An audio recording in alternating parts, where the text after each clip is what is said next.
Just chilling, just sitting here. Uh, I need to read some more of this book, so I know which page I'm on chapter.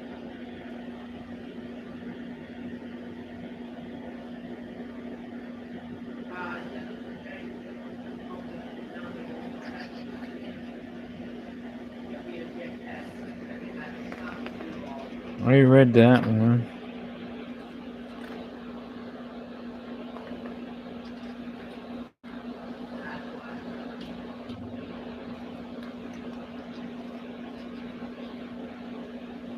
No, I didn't read that.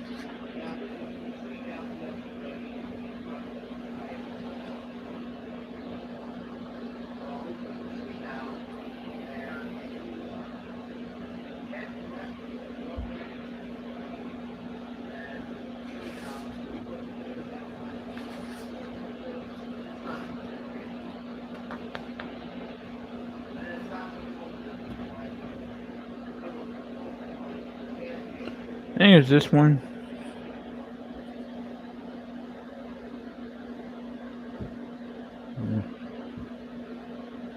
I think it's the next page that I read. I need to read. Christ, every attempt makes it better. Ultra full short. I have just external changes. We have external changes because bigger problems is sin problems. Somewhere early in Christian life, we learn that it is important lesson about sin. We do not know if we read it in a book or we've heard it in a sermon, but know that in impact in our life, we learn that great hope is in seeing sin as the greatest problem. You see, the problem is socially, psychological, and mental. It may not be never. It may never have a solution. But if the primary problem is sin, and a there's always a solution. Seeing my brokenness is a sin, and having actually giving it me hope. Second, Christ is pursuing you, and if you have God, it is good, loving kindness, and gracious. Titus 3:4. Who is rebellious against God and rejects Him under the righteous wrath of God. We deserve eternal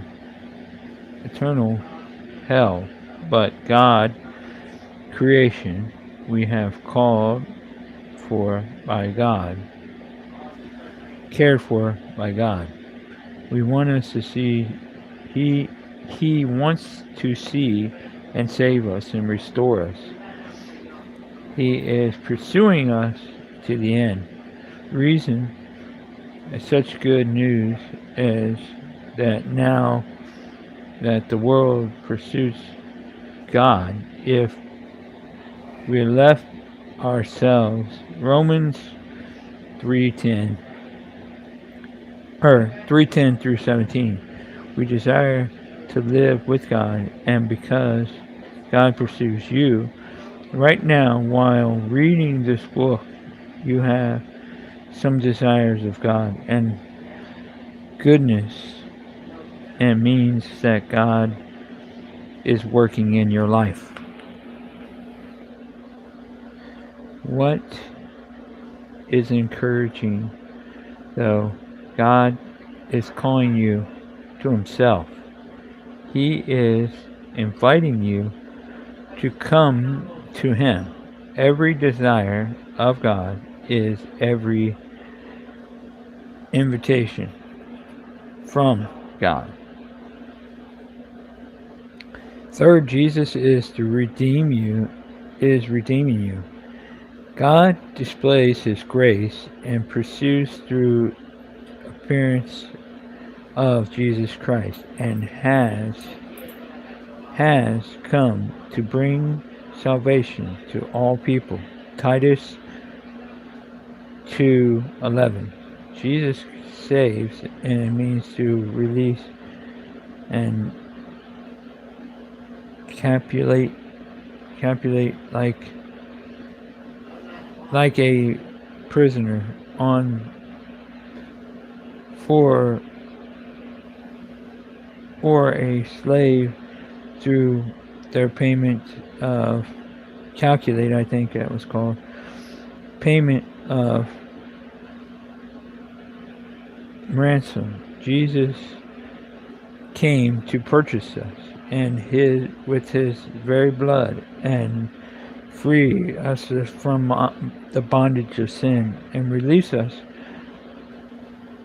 by repurchasing us with His blood.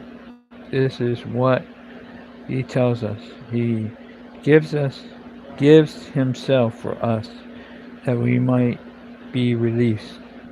His ransom is our redemption. Though Christ is we can only be saved from sin by saved from the wrath of God. And it's massively, this is massively good news. Good news. Our priority issue is not brokenness. It's priority issues in sin. All brokenness in our lives is the result of sin. For we try not to fix the broken parts of our lives, does not find a cure for sin, but never get of your brokenness. Men try all times and do not need self-help. You need divine help. The only way to restore manhood is by having your sin taken care of through the redemption of Jesus and have purchased you to release you from your slavery. It brought you brought Himself. He and brought you to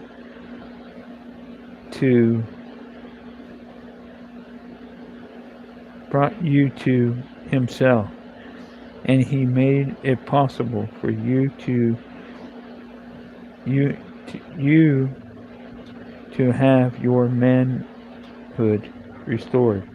The only way it happens is through trusting the work of Jesus Christ is done on the cross.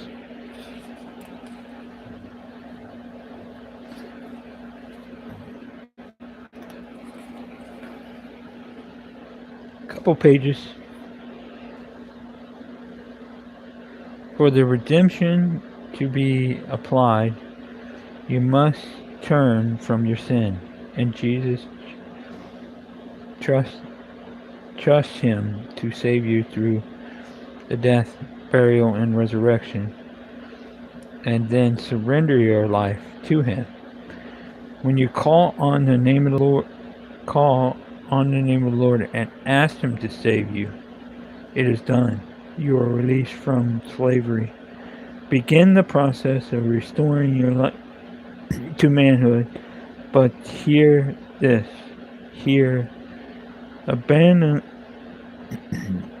the no restoration of manhood apart from relationship with God, Jesus Christ, and choose the right now to trust and follow Jesus. The reason why I'm reading this is because I have to um, read this because we're going through the Titus 10 series at church, the men's group. So I'm just like reading it from the book itself. Finally, salvation restores you. One of the most helpful parts of these two Gospels passages in Titus reminds us that Jesus is not come mainly to save you from hell. He comes to put you in the path and restoring you your identity to Him.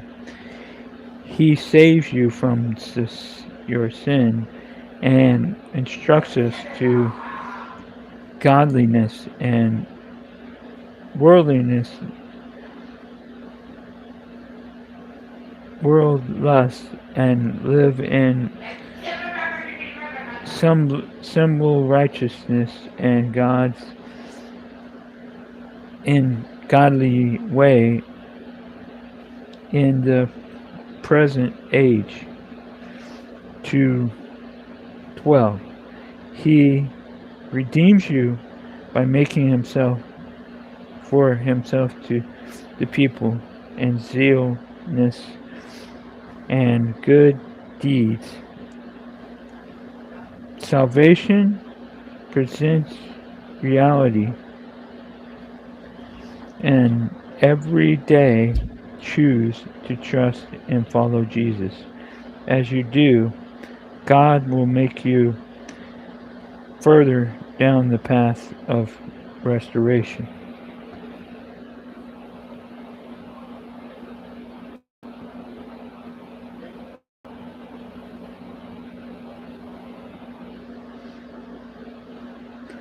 Follow Jesus into true manhood. Those who saved by God and begin to walk in the path of restoration of our manhood. Simply put, follow Jesus, who's called the second Adam. 1 Corinthians 5:15. Yeah. 1 Corinthians 15. Jesus, the Son of God, the Son of Man, Adam did not do. He takes the plow, the sword, and uses them perfectly. He lives in our lives and humble self-sacrifice service. Jesus has the model of true manhood. He is the man we long to be. He is the man God called us to be like. He is the man who's around us and needs to be like. He is the man we strive to look to like, be like. And because the glorious news of the gospel, he is the man who God is conforming us. God saves you so he might conform you into the image of Jesus. Romans 8:29. This happens and we make the choice to submit ourselves daily to the lordship of Jesus, seeking to fulfill the spirit of Jesus, to strive to live our lives as In other words, we live out our gospel in their daily lives, and manhood is restored. We not only believe in the ripple effects of sin, but we believe in the rippling effects of Christ likeness. The man you long to be, the man Jesus desires you to be, the man your family needs you to be, is the man God is going to make you into. One decision is true, and that begins first decision to trust and follow Jesus Christ.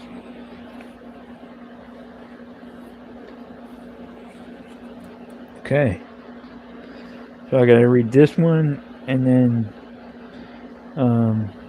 the questions. So this is the crowd and the disciples. Okay.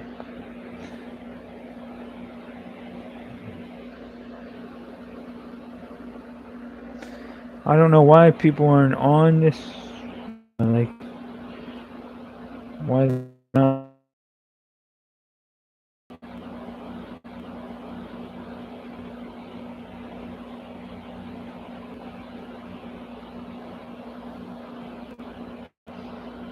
Okay.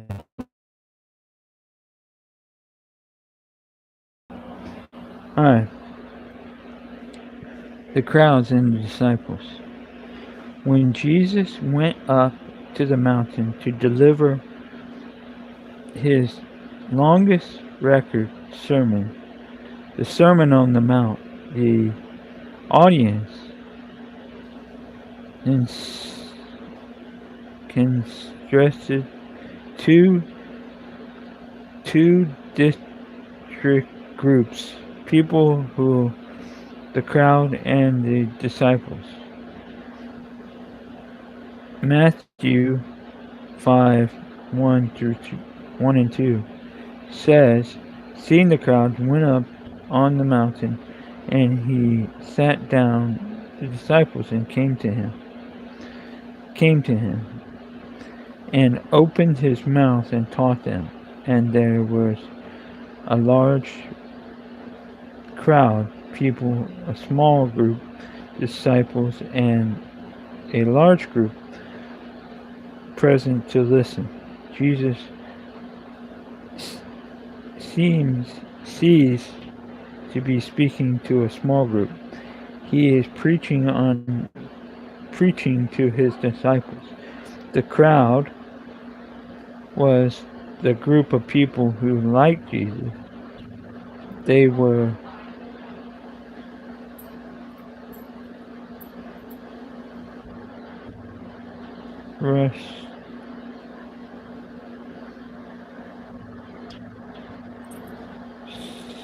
scented by him and trusted by the words and the actions. Where Jesus went, and they were, the crowd, aware of the healing power of the miraculous works that he wanted you to get on that. And he caught up the excitement and went to make everything. They called the crowd because there were lots of them. There's always is. And when there was disciples, a smaller group of the people who just like being around being around Jesus, and decided to trust and follow Jesus. For when Jesus went down of the mountain to teach about the ways and live life in the kingdom of God, he was speaking to those who are a part of the kingdom. his disciples. The disciples were to listen. By the sermon, it was called for them instruction of living and how to follow Jesus, and for his disciples. And the crowd listened to the sermon for them. Instruction to follow Jesus did not matter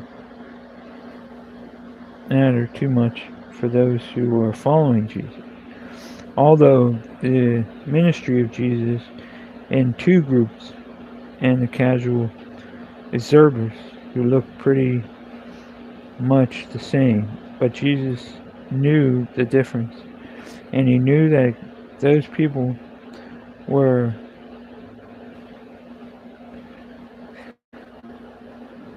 forsaken, while the others were committed.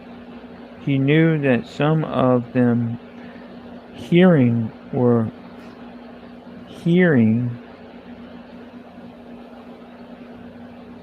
him, but others were following him. He knew that they were just around while others were all in. Jesus never impressed the crowd. The crowd didn't make him feel better about the ministry. He never interfered in building a crowd. He wanted to see the real value in large crowds. For seeing people just wanted disciples. He wanted people who trust and follow him around him. So that at the end of the sermon, even though Jesus' primary audience was the disciples, he was aware that the crowd was still listening. Jesus ended his sermon with an invitation.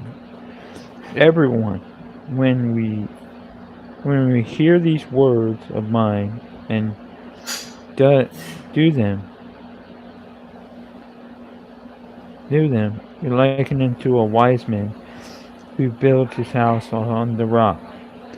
The rains descended and the floods came, and the winds beat upon the house, and it did not fail, because we found it on the rock. And everyone hears these words of mine and does not do them. They are like the foolish man who built his house on the sand. The rains descended and the floods came, and the winds blew and beat upon the house, and it fell, and great was the fall of it. Matthew 24 through 27. This is also one of the passages I use in my ministry, because my book is called Live Like a Wise Man. And this is what I'm talking about the whole time. This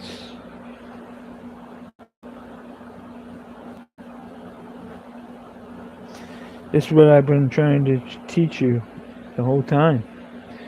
Because without Christ, you can't do anything. With Christ, all things are possible. This is the greatest invitation. Not only the crowd to respond, but tell them how to respond. The consequences is not the consequences. It's not responding.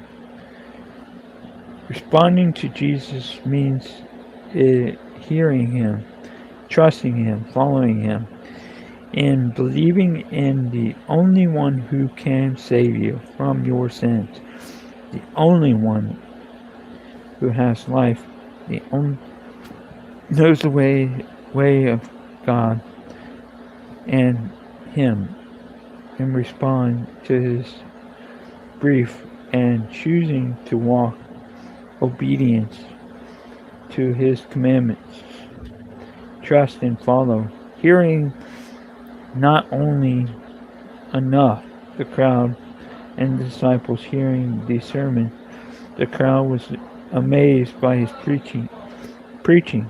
Matthew 7:28. Great, and really the question of the crowd: do you trust Jesus enough to follow him? Will you build your life on him? Will you follow Jesus?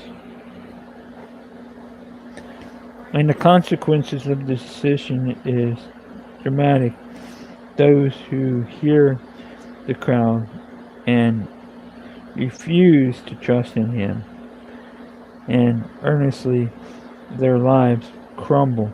The house without a solid foundation.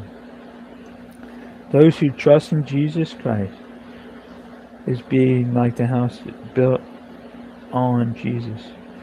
And the wind blows and the storm comes, and the house will not fail. Only 20 years pastoral ministry and the disciples there. Lots of men in the crowd, although it often, for me, discern between them. Disciples, Jesus knew the difference. Jesus knew the danger. In the man's life, the storms will come, and the wind will blow. Life is full of imperturbable changes and struggles. The storms will earnestly expose you. Matthew 13:8. The crowd will crumble. The disciples will stand. Nothing matters in your life if making sure that you are a disciple, not just a member of the crowd, but you have the courage to step out in a large group, small group of disciples. Those started the place where God's life in foundation, and now it's time to set for the around Jesus and follow him with all our hearts. Have you personally seen ripples, effects in sin? In what way you must see the brokenness in manhood in your life?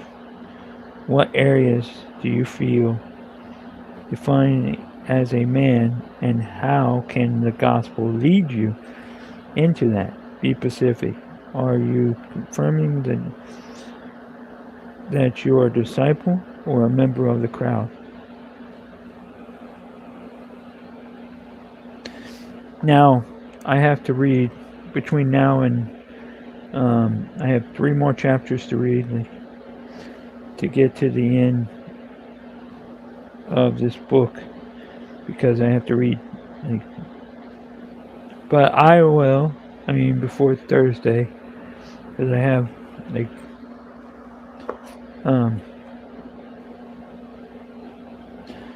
I have 2 more days. I'll have that read. 3 more books. But how do you like that? Are you one of those? Are you a disciple? A follower of Christ? Or are you just like the crowd? That's my question. If you're watching this now, you've heard me read from a book called Titus 10.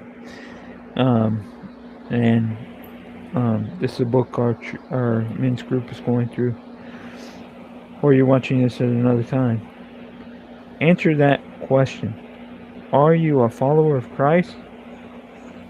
Or are you just a part of the group that was just following there because they're So I'll ask you those and then answer those questions.